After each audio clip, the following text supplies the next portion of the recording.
Well, June is Alzheimer's and Brain Awareness Month. And between 2020 and 2025, the Alzheimer's Association of Michigan expects a 16% jump in the number of Michiganders 65 and older with Alzheimer's.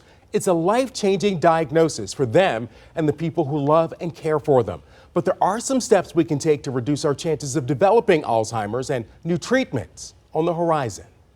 I have had a long history with dementia in my family. Heather Barringer knows firsthand how Alzheimer's and other forms of dementia can rob those suffering from the disease of independence and weigh on family members who provide care. Heather's mom stepped in when her mother began struggling. Doctor's paperwork, prescription paperwork, making sure she knew what appointments needed to be made. As a middle-aged woman myself, I now recognize how exhausting that must have been for my mother. A new report this spring from the Alzheimer's Association finds that doctors and the general public face challenges distinguishing early Alzheimer's from so-called normal aging. But the subtle changes in memory and thinking of mild cognitive impairment is not normal and can be the first signs of dementia. Close to half of those individuals with MCI or mild cognitive impairment will develop dementia within the next 5 years. But 40% won't progress. Researchers are trying to better understand why. Dr. Bruno Giordani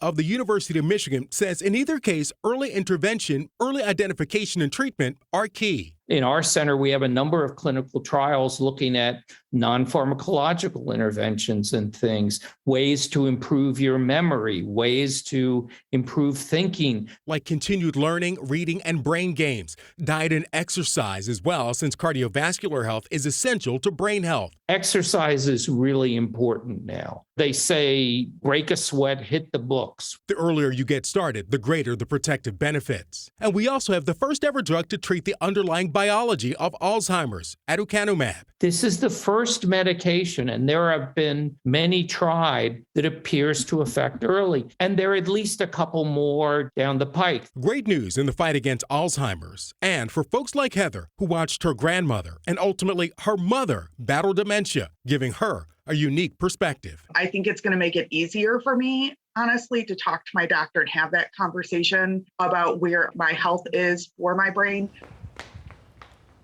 And Heather is right.